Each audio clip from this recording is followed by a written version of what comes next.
Alors, Marine Le Pen qui charge violemment Bruno Retailleau sur sa politique migratoire avec une tribune intitulée « Immigration, la politique fiction de Bruno Retailleau ».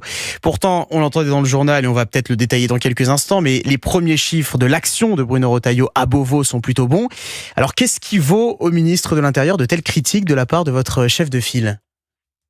Pardon, mais vous ne pouvez pas dire que les résultats de Bruno Retailleau sont bons. Les chiffres de 2024 sont sortis.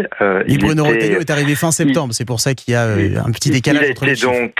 Il était donc ministre plusieurs mois sur 2024. Il est membre par ailleurs d'un gouvernement et d'une équipe gouvernementale qui est aux responsabilités depuis maintenant bien longtemps. Je le rappelle qu'il est dans un gouvernement macroniste, qu'il fait partie de la Macronie.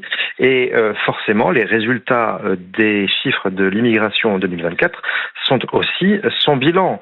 Et les résultats sont très clairs. Il y a eu 343 000 premiers titres de séjour délivrés. C'est un record historique, plus 31% par rapport à 2017. Je rappelle qu'il y a eu également 104 000 naturalisations en 2024. Ça fait 280 par jour, 11 toutes les heures. C'est considérable. Donc oui, M. Retailleau est un ministre de la parole et non pas un ministre de l'action. Et pourquoi je dis cela ? Je dis cela parce que concrètement, qu'a-t-il fait ?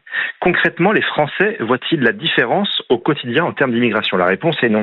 Et concrètement, à l'Assemblée nationale, les députés de son parti politique, les LR, ont-ils, par exemple, voté les propositions ces dernières semaines présentées par le Rassemblement national visant à expulser les délinquants étrangers ? La réponse est non. Les députés LR ont-ils voté le rétablissement des peines planchers, qui a un lien direct entre l'insécurité et l'immigration ? La réponse est non. A-t-il voté la suppression du droit du sol ? La réponse est toujours non. A-t-il voté le rétablissement du délit de séjour irrégulier ? La réponse est encore non. Donc M. Retailleau fait que de parler, mais dans les faits, il n'agit pas et il ne met pas en place les mesures législatives nécessaires pour protéger notre pays.